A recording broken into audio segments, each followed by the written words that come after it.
Bom, queridos, eu vou fazer um vídeo, estou fazendo esse vídeo aqui com um gabarito para as questões do questionário que eu enviei para vocês, através da representante, né? Então, a primeira pergunta é como é possível caracterizar o pensamento filosófico. O pensamento filosófico ele se caracteriza porque ele faz uma reflexão racional sobre a realidade, né, sem considerar aspectos sobrenaturais. Qual o objeto de estudo dos pré-socráticos? O objeto de estudo dos pré-socráticos é a natureza, né, physis. Eles procuram entender o princípio que explica toda a natureza, né? A pluralidade da natureza eles tentam explicar por um fator único. Por exemplo, o Tales de Mileto diz que tudo é água. Qual a inovação trazida por Sócrates para a filosofia? Bom, o Sócrates ele traz a questão da ética, né, para a filosofia. Ele traz a questão da natureza humana e das implicações ético-sociais dessa natureza humana. E essa é a principal inovação. Ele cria uma temática nova porque os pré-socráticos não estavam preocupados com isso. Qual a crítica sofista para Sócrates? A crítica sofista para Sócrates é que o Sócrates buscava uma verdade que, segundo os sofistas, não existia, né? Que tudo dependia do ponto de vista. Né? Então, nós temos o famoso Protágoras, que diz que o homem é a medida de todas as coisas. Por que Platão pode ser chamado de idealista? Porque para ele a realidade está no mundo das ideias, né? No mundo ideal, e não é algo material, né? Não é algo que a experiência possa mostrar. A experiência mostra a aparência, não mostra a realidade. A realidade está no mundo das ideias, né? No plano abstrato. 6. Relacione o mito da caverna com a teoria do mundo das ideias.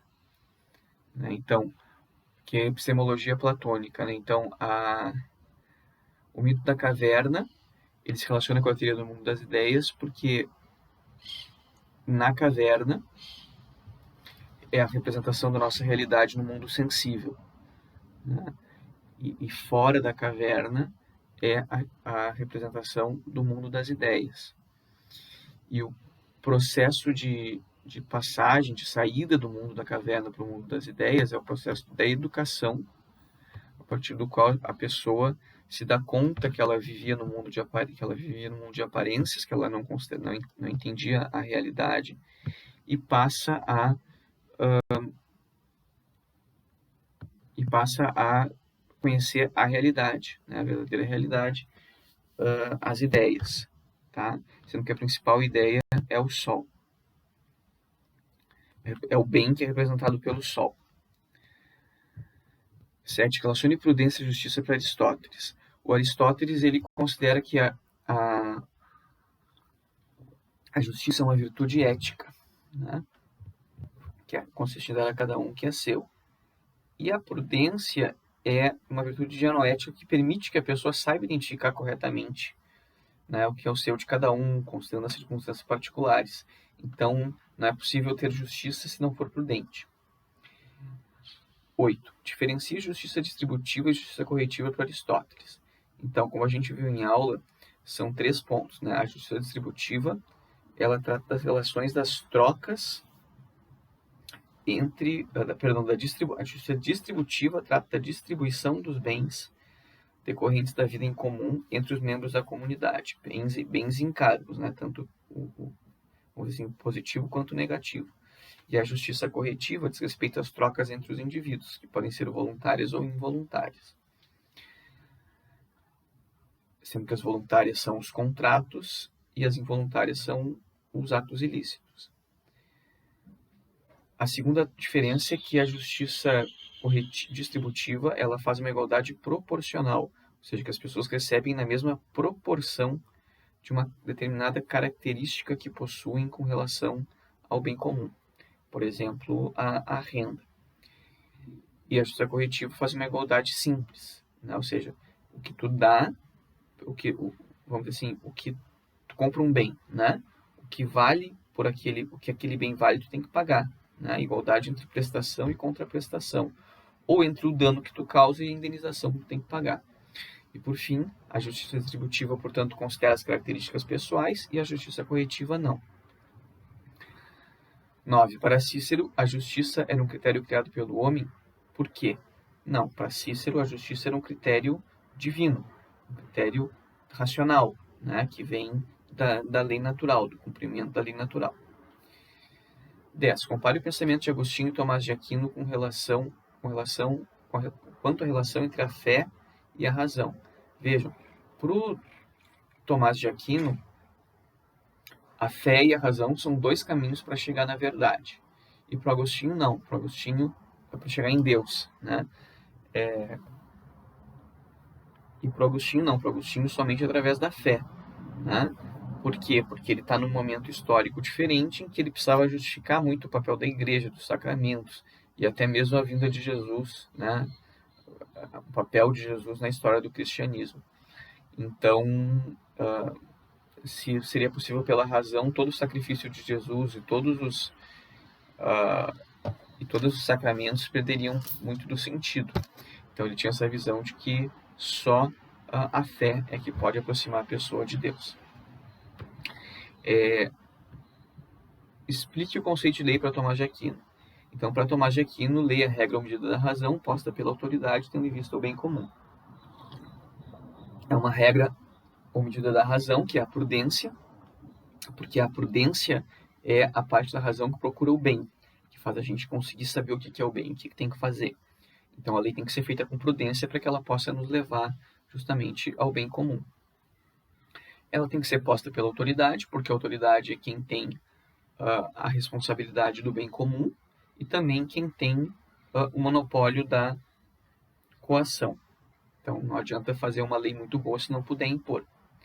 E ela é feita tendo em vista o bem comum, né? O bem de todos e de cada um. Não o bem do coletivo, mas o bem de cada indivíduo, né? Esse bem comum, também é importante destacar aqui, que quer dizer, o bem de todos e de cada um tem que dizer assim, não quer dizer que o sujeito que só vai receber aquilo que faz ele se sentir bem, ele vai receber o que é o bem para ele. Às vezes pode ser uma multa, por exemplo, para ele se dar conta de que ele fez alguma coisa errada. Tá? Qual a necessidade de uma lei positiva para Tomás de Aquino? Né? Você já tem uma lei natural, por que precisa de lei positiva? Porque a lei natural não determina a conduta específica. A conduta específica ela vai ser determinada em um determinado contexto pela autoridade, né? Seja a autoridade da razão humana mesmo, ou seja a autoridade política, né? E a autoridade política, por fim, ainda tem a questão de que ela vai poder impor a sanção. Compare o naturalismo clássico e o moderno. Vejam, o clássico ele é comunitarista, ele tem uma visão mais social do ser humano, entende que o ser humano se realiza plenamente somente em comunidade, que o ser humano tem que se preocupar com o bem-estar do outro como parte do seu bem-estar. E o naturalismo moderno é individualista. Ele acha que o ser humano é autointeressado e só tem que assumir os compromissos que ele achar conveniente para ele mesmo. Outra diferença é que o naturalismo clássico ele defende uma visão do direito como conhecimento prudencial, né, ou seja, o conhecimento do bem no caso concreto, a partir da experiência, a partir da vivência, enquanto que o naturalismo moderno defende o direito como conhecimento meramente teórico, né, de caráter lógico, matemático e, portanto, independente da experiência. Né? Bom, e mais uma diferença que a gente pode colocar é que o naturalismo clássico entende que a finalidade do direito é o bem comum e o naturalismo moderno entende que a finalidade do direito é a segurança.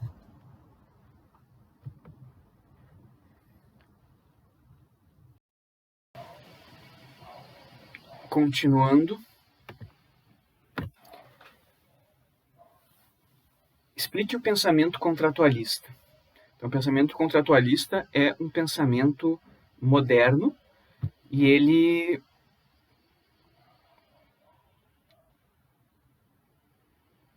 é um conjunto de teorias que defende que o fundamento do poder político do Estado está na existência de um contrato social. Né? Como é que funciona isso? Eles partem da hipótese de um estado de natureza no qual os indivíduos teriam direitos naturais, a vida, a liberdade, a propriedade, etc., e também a de fazer justiça com as próprias mãos, né, de defender os seus direitos da forma que entenderem melhor. E que nesse estado de natureza os indivíduos viveriam em grande insegurança. Então eles necessariamente fariam um contrato social entre eles, no qual eles abririam mão de parte de seus direitos naturais em favor do Estado, para que o Estado, então, garantisse o restante, né, um mínimo desses direitos, né, desde que todos os outros indivíduos façam o mesmo. Né. O indivíduo, então, ele fica, o Estado, ele fica fora do estado de... O Estado, então, ele pode, a partir daí, criar o direito positivo, não é, dentro dos limites do contrato.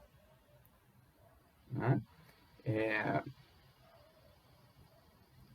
E se esse direito positivo que o Estado impuser for contra os limites do contrato, for contra os direitos básicos dos indivíduos, os indivíduos podem fazer a revolução. Caracterize o positivismo.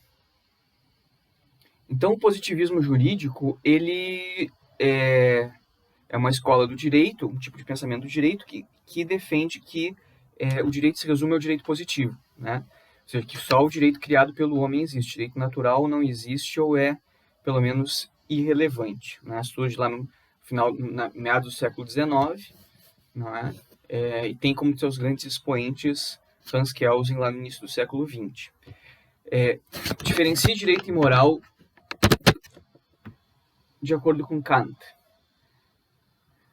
Então, Kant, ele diz que a moral ela é autônoma, né? O indivíduo estabelece a norma moral para si mesmo, enquanto que o direito é heterônomo.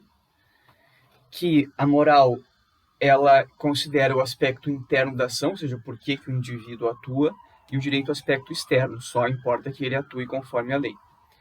Que a moral não admite coação, né?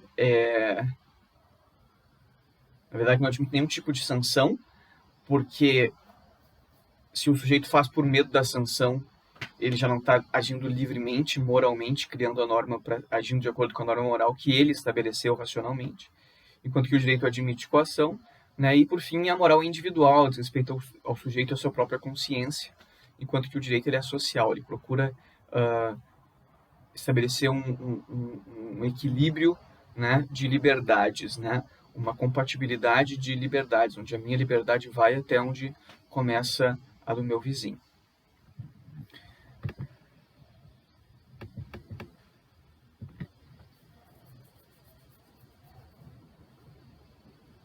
Por que Kelsen chama a sua visão do direito de teoria pura?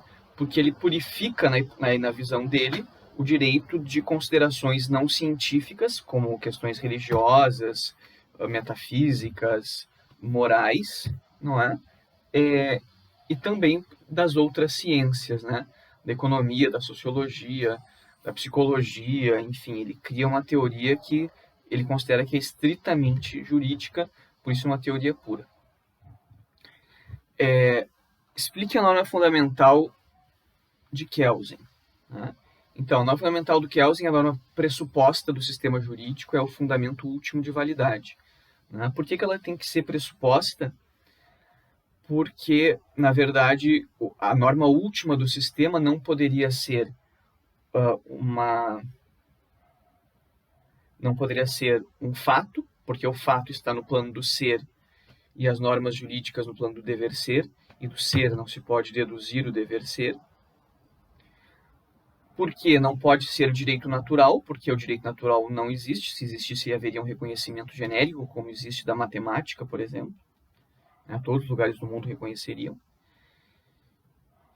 E, por fim, não pode ser uma norma jurídica de direito positivo, porque uma norma jurídica de direito positivo sempre vai precisar do fundamento em outra norma, então não pode ser a norma última. Logo, nenhuma dessas hipóteses serve, portanto, a única saída é pressupor que existe uma norma autorizando a criação da Constituição. 19. Explica o princípio da utilidade. Então, o princípio da utilidade é um princípio ético-político, né, que diz que a gente deve agir de modo a aumentar a felicidade, né, de acordo com Bentham. E a felicidade é mais prazer e menos dor. Então, nas decisões particulares dos indivíduos que não afetam os outros, ele tem que agir para maximizar a felicidade para ele, e nas decisões coletivas, se tem que procurar, no que afeta o coletivo, se tem que procurar o máximo de felicidade na sociedade como um todo, ter mais felicidade do maior número de pessoas possível, né? Essa é uma teoria consequencialista, porque o que importa é atingir a felicidade, não importa qual o meio. Tá? Por último, explica as consequências fáticas entre direito e moral. Para Holt, isso não vai cair na prova, porque a gente não chegou a falar sobre isso.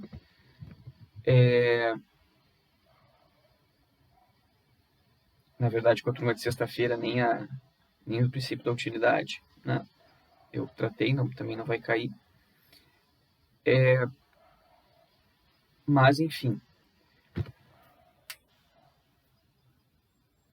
Aqui a gente tem o seguinte, que o direito e a moral, para Hart, eles um não depende do outro, né? A moral não depende do direito, o direito não depende da moral, o direito não precisa adotar uma determinada moralidade. Mas ele diz que existem algumas consequências, algumas coincidências fáticas, às vezes eles se encontram. Então, assim, uma ordem jurídica que está compatível com a moral geral da sociedade, ela tende a ser mais estável. A moral, ela serve de base para a gente criar o direito. Né? O direito ele é criado com base, muitas vezes, nos valores morais daquele que é o criador, do legislador. Né? Então, a gente vê a nossa moral social afetando o direito. Por exemplo, não pode, a propriedade privada é algo que a nossa moralidade valoriza, então não pode pegar a propriedade do outro, por exemplo. Né? O direito veda. Também a moral serve para interpretar o direito. Né? Tu pode interpretar uma norma com base na moral. Os princípios da justiça e da legalidade, que são princípios morais de caráter mais formal, né? De que fatos iguais têm que receber o mesmo tratamento, de que a lei deve ser obedecida. Né? Formalmente eles têm um valor moral também, embora claro que se tu tiver uma lei e uma justiça imorais também não resolve o problema. A moral serve de padrão de crítica para o direito, né? E aí pode levar a provocar mudanças, e pode servir de base para desobediência ou mesmo para revolução. Ok? Mas isso a gente vai ver com calma depois em aula. Então esse é o gabarito do questionário. Espero que ajude vocês aí com a prova. Tá bem? Bons estudos.